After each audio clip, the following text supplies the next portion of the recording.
that I'm running into is this head doesn't really have any area to stand it up on. This feels a little bit better here with this kind of hanging off the table.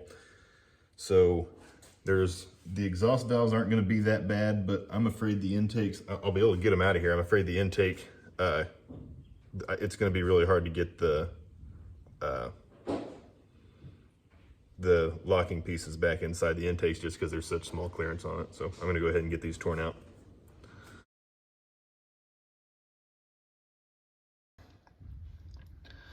Everything came out pretty smoothly.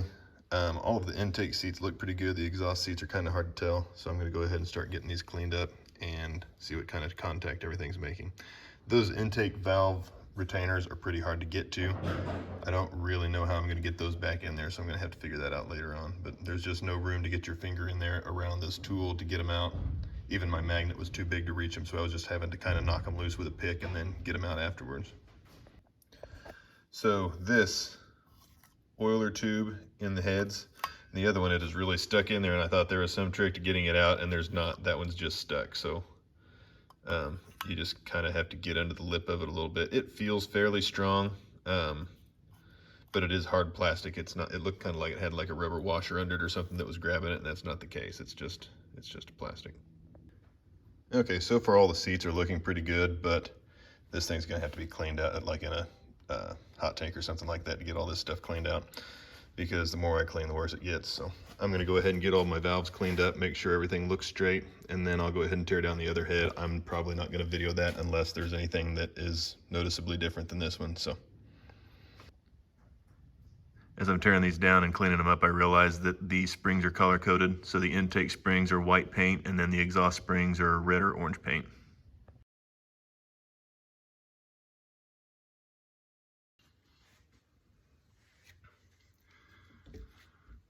Okay, I'm just now getting around to taking these VVT sprockets off the new camshafts. They came still installed on the heads, and I couldn't really figure a good way to get them off. I had to lock the tab end into my timing tool to be able to get these off, and it wasn't really something I was sure how to get off without worrying about hurting the camshafts.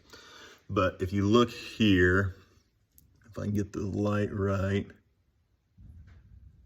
there we go. See the E on it? E for exhaust, I for intake. It does not matter which side these go on, but it does matter which camshaft you put them on. I've heard people that have said when they've done timing chains, even coming from the dealership, they've ordered these, gotten them from Land Rover, put them in, and then realized that they sent them all exhaust or all intakes and had to completely strip the timing system back down to get them changed out because Land Rover sent them the wrong ones, and they look identical if you're not really paying attention to it. So make sure before you put these things together that you've got the right parts and that they're going on the right camshafts. I'm going to be reusing these. I don't recommend doing that. I'll talk about that more when we get into doing the timing on this engine, because I want to kind of show with this engine exposed, it's a lot easier to show you guys how you do the timing on these. If you don't enjoy doing this and you never want to be in this engine again, or if you're paying somebody else to do this, there's no chance I would reuse these. They're like $375 a piece, but it's going to be way more than that in either your time or somebody else's time to get back in here to change these if you reuse them and you have a problem. But I'll talk about that more in depth when we get to the timing video, because I want to try to keep all of that in one video when we do it.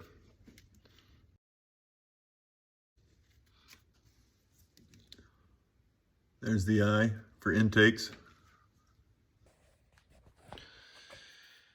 So pulling these seals is actually going easier than I expected it to. I'm just using some long reach needle nose. Just a little wiggle and a little twist, and they've been popping right out.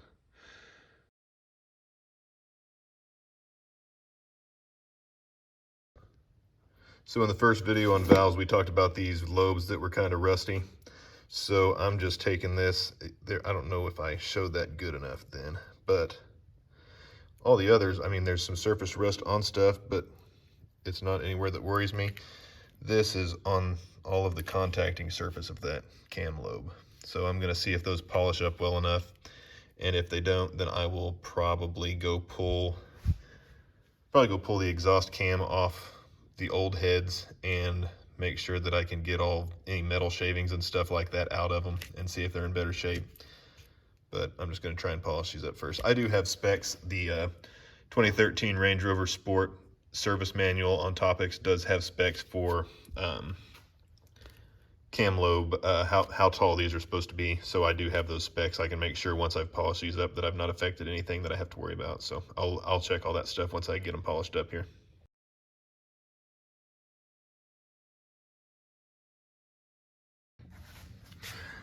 Okay, so I had to go break out the Dremel tool.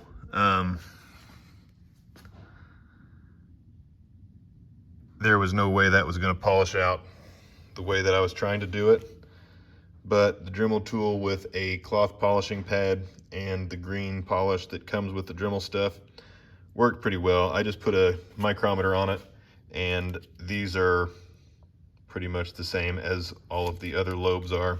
I'll get the specs out later and check them just to make sure that I've not changed anything that can't be changed here, but I think this is going to be fine. There's a little bit still on the peak I might try to work out of it, but that looks as good as any of the others on this camshaft, so I think we'll be in good shape.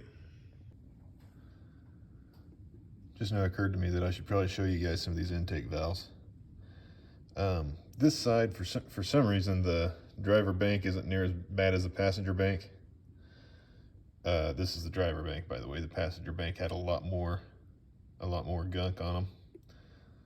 So it's probably not nearly as important on a direct injection engine as it would be on a port injection or carbureted engine, since this intake valve isn't really aiding in atomizing the fuel. But if you got that much crap built up on there, it's going to affect your airflow. So cleaning them up as we go. I called the machine shops around this that I used to work with when I had a business doing this kind of stuff, and of the 4 that I called, only 1 picked up the phone, and he said he's semi-retired now and he would only do the heads, and he said it'd probably be about 6 weeks before he could get to them, which means he's probably taken off till January. So I asked some of the hot rodders and drag racers around us who they have build their engines, and all of them told me to go to Quinlin's up here in Indianapolis. And when I called them to see how long the wait was going to be, he said, well, it's midday Friday, so we probably won't get to you till Monday. So I'm running the heads up here to have those done. They are going to clean them for me, and then they said for 50 bucks they'd deck them. It'd be stupid for me to go to all this work and not have my heads decked over 50 bucks. So I'm going to send those up here before the block so that I can hopefully get those back while they're doing the work on the block. And then I will finish this video up doing all of the reassembly, checking my valve clearances, just doing all that stuff so that I can pack all of the head work into 2 videos for you guys. Okay guys, got the heads back today. I'm going to go ahead and start getting the valve seals stuck in here, and then I'm going to go ahead and get the exhaust side in. My feeler gauges, I don't have metric angled feeler gauges, so to check my clearance I'm going to have to go straight in from the side. So I'm not going to I'm going to do the exhaust, get all of that stuff set, and then take that cam back off, and then I'll put the intakes together since I don't have to check clearances on those. So I'll go ahead and get these stuck in real quick and then come back to you.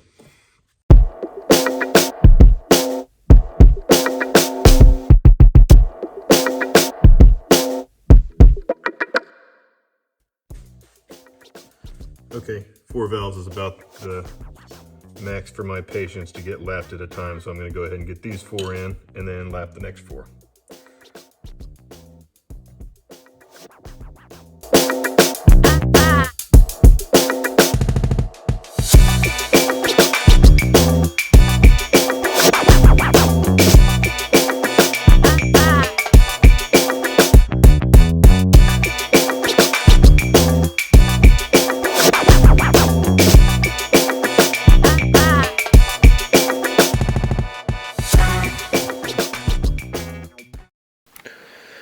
Okay, I keep trying to record this for you guys, but I either can't get it lined up right, can't get the light where you guys can see it, or something else. So I'm just going to keep trying until I hit one that you guys can actually see. I Can't do a whole lot of camera operation when I'm doing this, or I lose the keepers here, so I just kind of have to video it and go back and see if you guys can see it afterwards. So I've got everything stuck together here. I'm just going to lay the plastic across the top of it. Put the collar on top of that. I think you guys should be able to see that.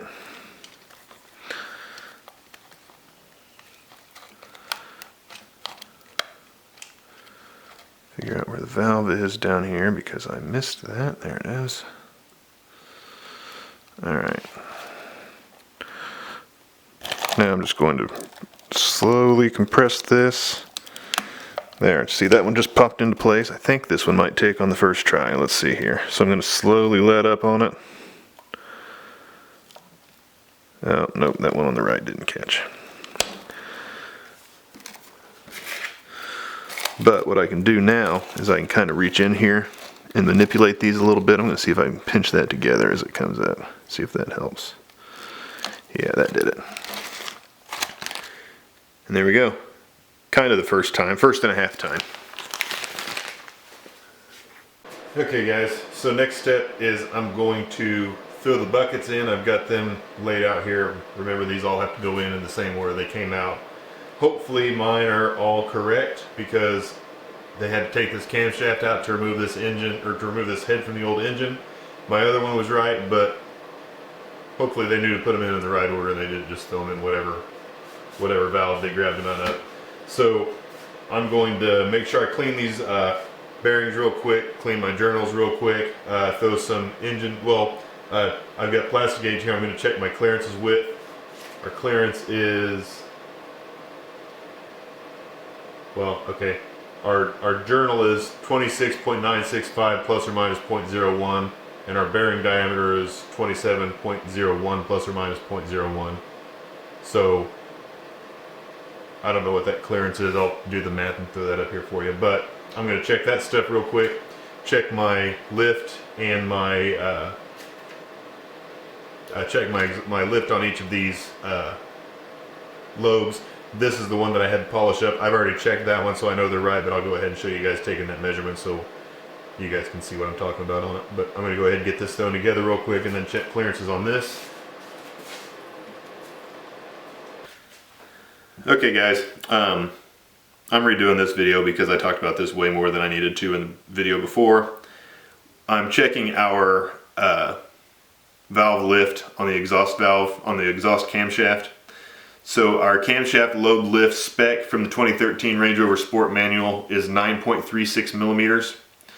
The way that we're going to calculate this, first of all, use a micrometer when you're doing this. I'm just using the DRO calipers because it's easier for me to tell you guys what this is in metric, and I don't have all my calipers are in inches, or all my micrometers are in inches.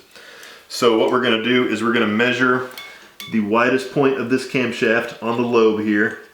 So from the peak to the back side of the ground area, if I can get this to cooperate. And I have 47.3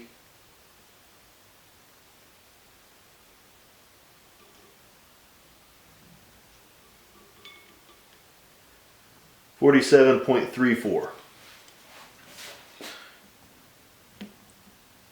And we're going to subtract from that the camshaft at the narrowest point, or the ground portion at the narrowest point, which is 38 exactly.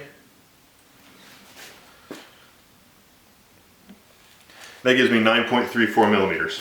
Now that's actually a lot closer to the spec than all the others have been.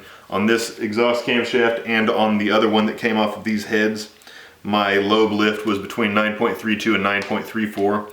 They don't give us a tolerance on this, they just give us the 9.36 spec. So that makes me think that from the factory their max is 9.36. I don't know if they were ever under from the factory or if this is just wear from mileage. This engine had, I think it was 86,000 miles that these were run before this stuff came off of it.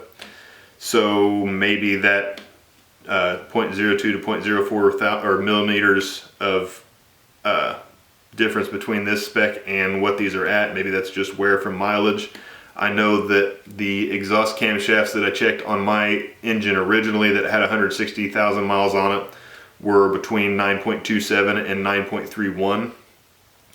So that's probably where that comes from, but I'll tell you, on my old engine, it's not like I had any issues with, you know, I didn't have valve slap problems or anything like that. So I don't think it is worth the money for me to go buy a new camshaft for this engine, because again, it would be really easy to spend more rebuilding this engine than what this truck is going to be worth when it's completed.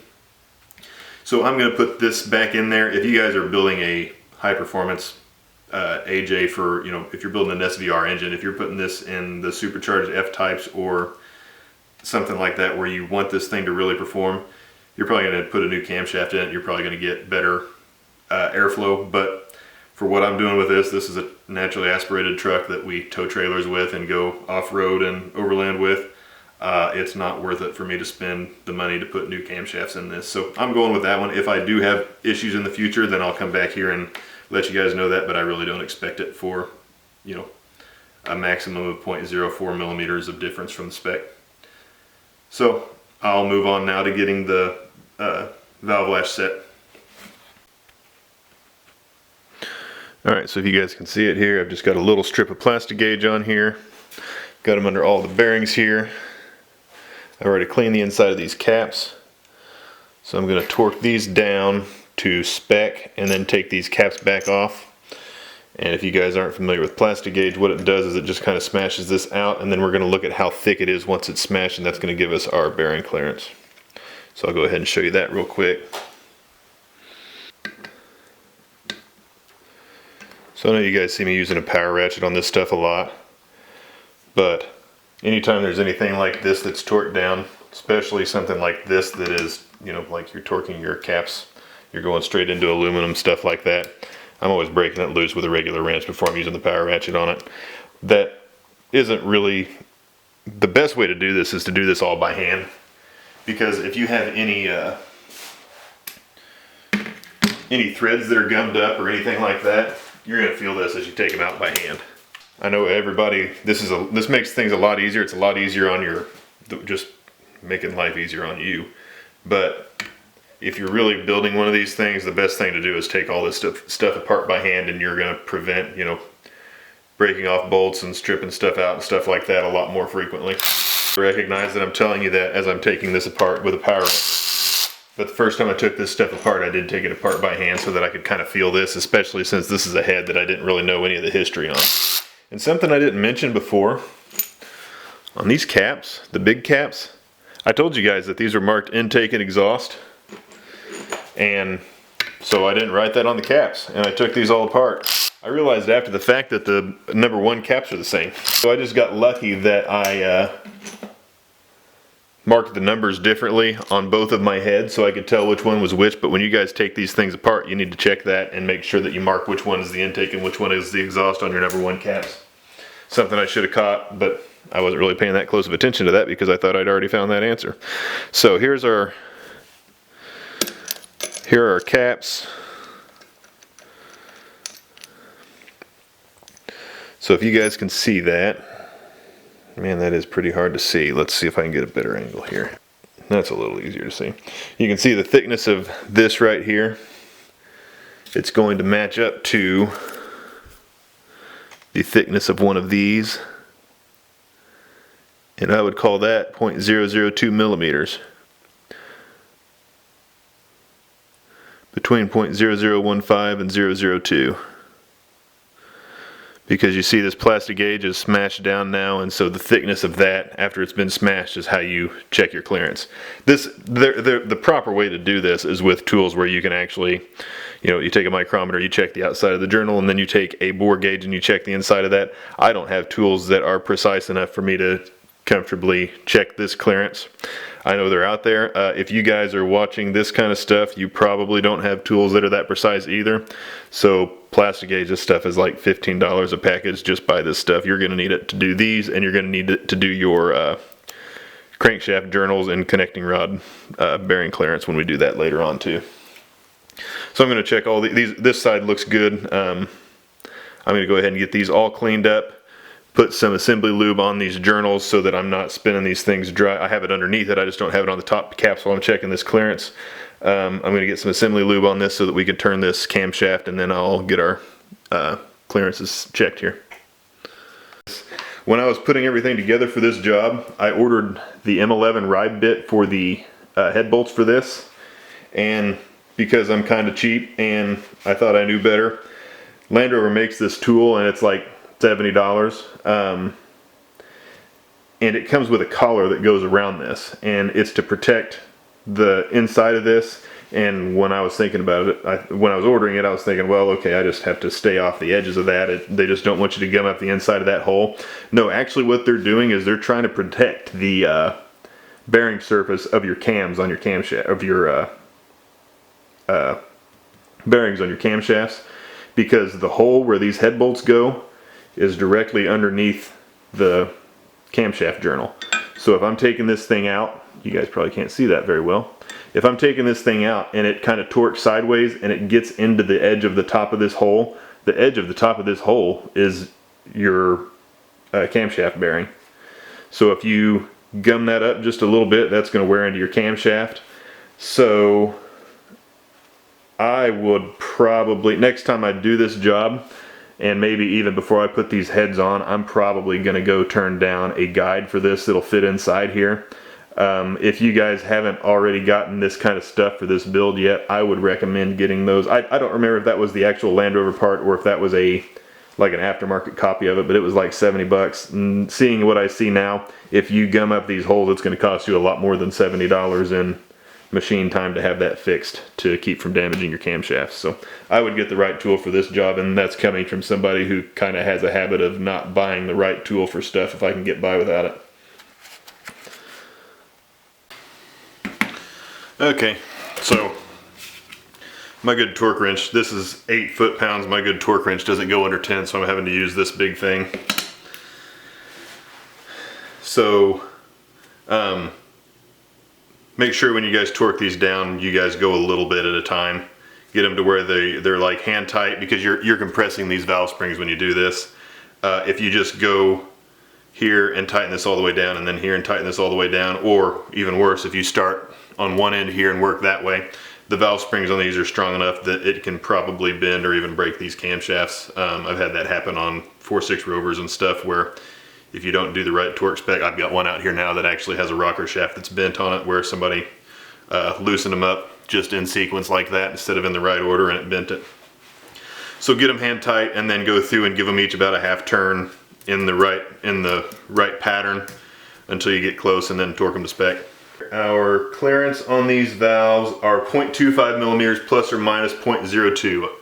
So these are not really the right feeler gauges. You need the ones that have a 45-degree angle in them to do this really correctly, but these actually worked okay the other day. So that's 0.23, that is good. I'm gonna go to the 0.28 next, because if this one doesn't clear, the 0.28 doesn't clear, and the 0.23 does clear, then I'm in spec. Even though the 0.25 is technically the spec, I'm going with my plus or minus on this. And that one clears, and it should not. This one does not, though. Yes, it does. So I just want to see what this one actually is here. Here's 0.30. See how far out this actually is. 0.30 is dragging. But on this side, it's not touching at all. Alright. So that one is over spec. Let me see what all these are, and then I'll come back to this. Give me just a second here, guys, and I'll go back over to it. Okay, so if you guys can see on this Tappet is marked 3.415. This Tappet mic's at 3.410. So that means that I have 0.005 millimeters of wear on this Tappet. So the valve that this came off of was at 0.30. So I need to take enough out of this to get it back down to between 0.28 and between 0.27 and 0.23. So I have to take into account when I'm ordering a new one that this one does have a little bit more wear on it, so I've got to kind of add that back into it when I'm looking at what size I need.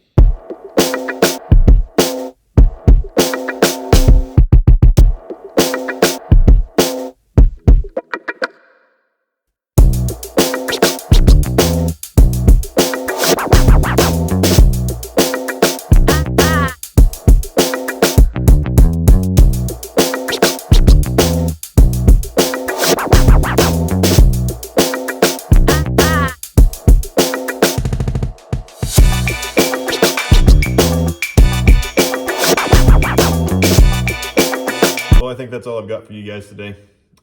That's a lot of information crammed into 2 videos. I know it's probably more detail than a lot of you guys need. There's not anything that special about the heads on these engines, but if you want to know exactly what you're dealing with on these instead of having to translate stuff over from BMW or Toyota heads or something like that, then hopefully this is a little more helpful for you. I will probably do a video of putting the heads back on by itself, so if you guys are doing head gaskets from a coolant failure, or if you guys are just in here doing valve repair from a timing failure or something like that, you don't have to go all the way through other videos to find the information you're looking for. It's pretty straightforward putting the heads on these things, but I'm going to be doing it anyway. I might as well separate it into its own video. So I will post a link to that in this video when I have it for you guys. And then also the company that we're trying to get studs built for the lower end with, we talked a little bit about doing head studs on these engines, but we kind of put that on the back burner because we want to get these main cap studs ready for people sooner rather than later. And usually when you put head studs in, you've got to go in after a certain number of miles and check to make sure that your nuts are still tight. And since these camshafts are above the studs, that would mean that we would have to tear down the timing system, pull the camshafts, and do all of that work to check to see if these are still tight. And I don't think a lot of people would go for that. So if they come up with an idea that they want to try where we don't have to do that, then I'm definitely going to go for it. But if it's something that we've got to go in there periodically as a maintenance thing and pull the camshafts out to check that those are still check that they're still torqued, then I don't think that's going to happen. Otherwise, I think that's all I've got for you this week. Next, I've already kind of started the fuel system video. I'm going to finish that up and then talk about the rotating assembly, crankshaft, connecting rods, all of the hardware that goes with them. And then I've got a few different aftermarket pistons that I'm going to do a comparison with just to see if they're all identical from the same factory with different branding on them, or if there's any issues that I see with them. So I'll probably get that done in the next week or two and then get those videos posted up for you. And hopefully I'll have some more information out here for you guys soon. Thanks, guys.